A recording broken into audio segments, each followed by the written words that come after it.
Hi everyone. As you can see from this, my publishers, the Financial Times, have done me incredibly proud. There you go. There's them.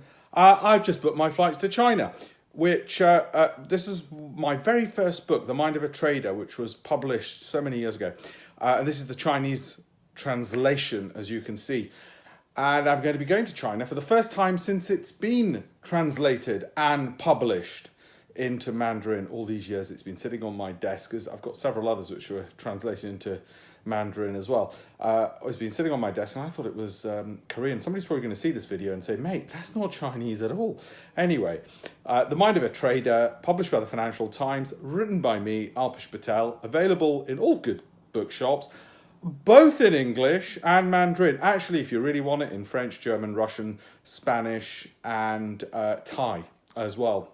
So anyway, I'm going to China. That's what I wanted to let you know, and I'm bloody excited about it as well. Well, ni hao.